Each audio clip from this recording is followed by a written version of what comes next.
Good morrow, everyone. This is Victoria's Nightshade coming at you with a new art vlog. I kind of like these a little bit, and it's easier for me to talk on my phone due to all this newfound anxiety of mine and the depression as of late. However, I have some exciting news to pick up my spirits and to look at the silver lining. Today's video is kind of a small rant, so if you're not into those types of things and you're just interested in the time-lapse or speed paint that's in the back here, definitely go ahead and just turn off my audio. I will not hate you for that. Just put on some cute music in another tab and just sit back and enjoy.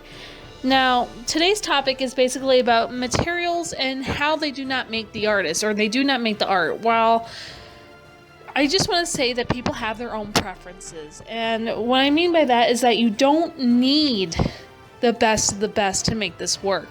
You can use even some of the dollar store stuff to make your art beautiful. And mind you, it's nice to have the nicer things, but if you're an artist on a budget, like a college student, or if you're just broke, you know, sometimes it's best to go with the Crayola versus Prismacolor. Now, some people like COPICs, and that's totally on them. However, it is not the only way to do art, as there are multiple different genres and subtypes on different types of art, all the way from yarn art to digital painting, like what you're seeing in this video.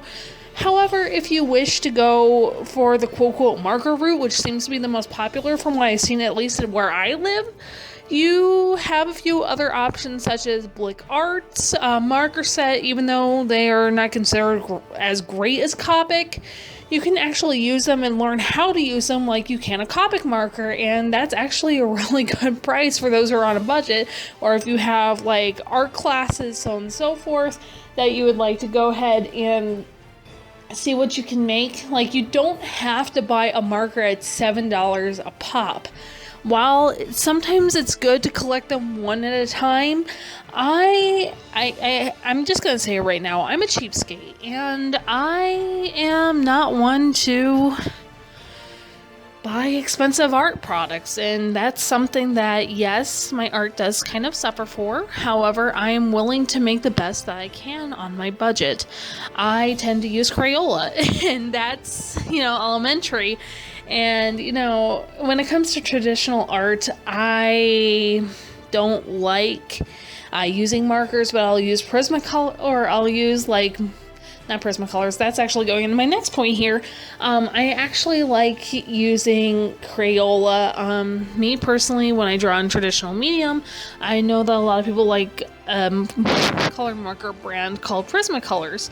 This is obviously not the only brand of color pencils, because there's multiple different brands such as Rose Art, Faber-Castell, which is actually one of the ones I do have as well, but that's more for professional things. My wife gave those to me. And, of course, my personal favorite, Crayola. And why do I like this brand? Because I'm an artist on the cheap. While I know that a lot of people have personally told me, to be a real artist, one must either get Faber-Castell or Prismacolors. And to that, my reaction is usually the same thing, and usually consists of, I color in coloring books, and screw off, I'm this many years old. While it's nice to have the nicest of the nice, it doesn't really matter, at least to me, or, to me it doesn't, I don't know. But because, to me, and from what I've seen, is that you can be a great artist on the cheapest of products if that's all you have, and you can make some amazing art, just amazing art. You just need to know how to use them, essentially. And as I like to say, art is made by the creator, not the tools of the trade. While it's nice, you don't need the nicest of the nice to make amazing art. You just need to know how to use them. Because the best way to look at this is, or at least in my mindset, is along the lines of Copic markers. I know, bouncing around this topic, I'm sorry, but I like to use this as an example as well, that, people like to use Copic markers, at least where I'm at, the best of the best when it comes to traditional marker art, so to say. However, if you do not know how to use them, your art might become streaky, may not look as nice. It can look like you have blotches. You know, a lot of people seem to have this mindset that, oh, I have the nicest of the nice, it's gonna look amazing regardless. No. No, no, no. Get that thought out of your head, child. Now, it's always how you make of it. However, if you don't know how to use them, your art will definitely suffer. And, you know, I have a lot of friends that like to use these types of markers, and they like to call it anime-like. And sometimes it just doesn't look anime. You know, like, while the art style may look anime or anime, it's not the best of quality because they weren't able to use the tools that was given to them. They weren't working with them. And I believe that you can definitely use the same or achieve the same effect by using markers by Faber-Castell, as well as water-based markers versus alcohol-based markers. I believe as long as you know how to use the tool, you should be fine. Whether using oil-based, water-based, or alcohol-based type tools, it's up to the artist to make the art and to know how to use their tools correctly and properly. God, this is a long rant. God, I actually had to write down all my bullet points on this one. Ugh. The same thing goes for digital art as well. I tend to use 3 programs on my computer. And this is actually, I'm looking at my bullet points now just to make sure I talk about everything. But in my speed paints, you can usually see 2 of the 3. I primarily use Paint Tool Sci and Adobe Photoshop, which I may or may not have bought, but that's beside the point. We don't want to look into that. You know, broke artist problems, I'm telling you. However, I also use a free program that you can find on the internet called Open Canvas.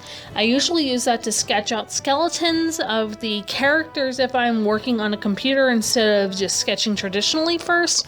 And also, that's the thing that I've seen some awesome artists claim up and down, that you can only make digital art if you have the brand new or the newest style of Photoshop. You don't need that. You can just use Sci. You can use Paint if, you know, that's what your budget allows. While the quality may not be the same, you can still make some amazing art. Like, I've seen people actually draw Santa Claus, like a realism in Microsoft Paint, which that's actually on YouTube. I challenge you to Google that shit. It's there. Hell, I'll leave a link down in the description, you know. Make sure that you guys go check that out. It's amazing.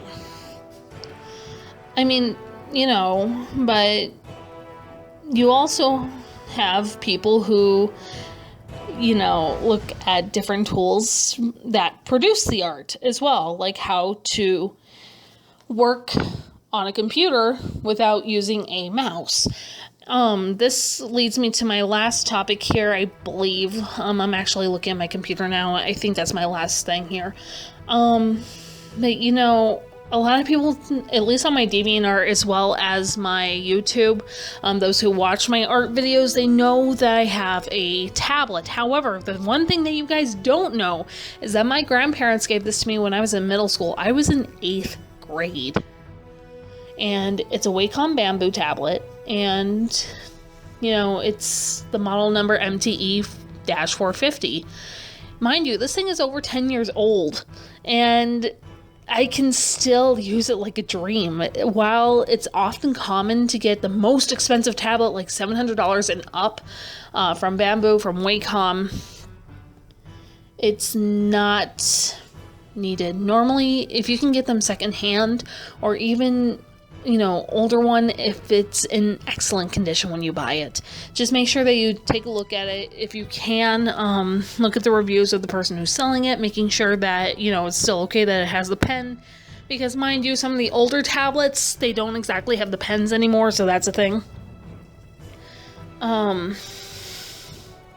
to think. I use my tablet quite often, and, you know, it can last you a long time as long as you take care of them. I mean, you know, I've never had any problems, and usually if you get a tablet that doesn't come with a disk driver, Like if you buy it off of eBay and they don't supply the disc, you don't have to worry about that. I mean, you know, I've never had any problems with my tablet, and honestly, every time I get a new laptop or a new computer, I just Google search the drive, which I've done for my friend Machapan when they were having problems with their new tablet they had gotten as well. It wasn't working with their Mac, so I looked up the model number and so on and so forth in Google. I did a few searches and I sent it to them. And, you know, you can find them online half the time. Especially through Bamboo or Wacom. You know, you can find the drivers on their website and it's usually free. But, yeah, no, I've never had any problems with my tablet. And, you know, but again, it's totally up to you if you're going to spend a gaggle of monies on art tools and, you know, on art tools that you might not even be able to use because your skill level isn't there yet.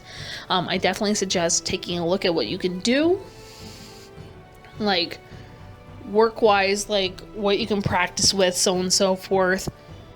And, you know, while I normally state that everyone is entitled to what they want, I usually try to be realistic when it comes to my tools and whatever I draw. Just because, you know, I want things to look nice, and with my skill level, I want it to work efficiently. I mean, my skill level is like Potato 2.0 at this time. Hell, it's not even Potato 2.0, it's more like Scribble Potato art. But anyway, that's just my rant of the day. Just remember that tools and that, while they're nice to have, they're not needed. You can actually get away with some of the cheaper things. Like, heck, there's actual, like, things on YouTube that I've seen that are, like, challenges to use these types of tools, like the cheaper tools. And a lot of the times, the professional artists that use these, they come out really nice.